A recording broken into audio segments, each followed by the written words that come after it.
तो अगर उस वस्तु की जो डेंसिटी होती है वो कम रहेगी पानी से, जल से, तो वो वस्तु जो होती है पानी पे तैरने लगती है। इस तरह से जब हम देखते हैं तो क्रस्ट वाला भाग जो होता है, इसकी डेंसिटी कम होती है और ये लिथोस्फीयर पे तैर रहा होता है।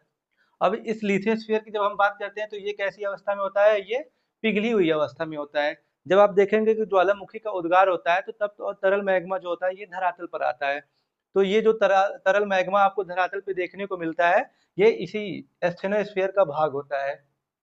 और इनके पिघली हुई अवस्था में होने की वजह से इसमें से जो होती है वाष्प निकलती है और ये वाष्प जो होती है संवहनी तरंगों के रूप में ऊपर की तरफ आती हैं और इन्हीं संवहनी तरंगों की वजह से ही इस वाले भाग पे जो प्लेटें होती हैं इनमें गति देखने को मिलती है।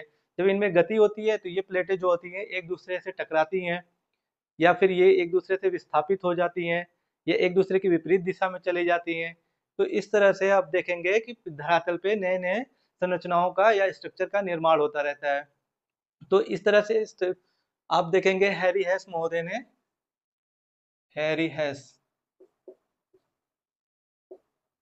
हैरी हैस महोदय ने प्लेट टेक्टोनिक थ्योरी के बारे में बताने का प्रयास किया था।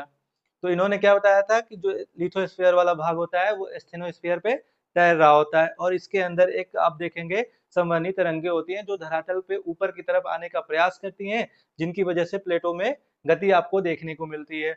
और जब ये प्लेटें गति करती हैं तब इनमें विस्थापन होता है या एक दूसरे से ये टकरा जाती हैं और जब ये एक दूसरे से टकराती हैं तो कभी ज्वालामुखी आता है, कभी भूकंप आता है तो कभी महाद्वीपों का निर्माण होता है।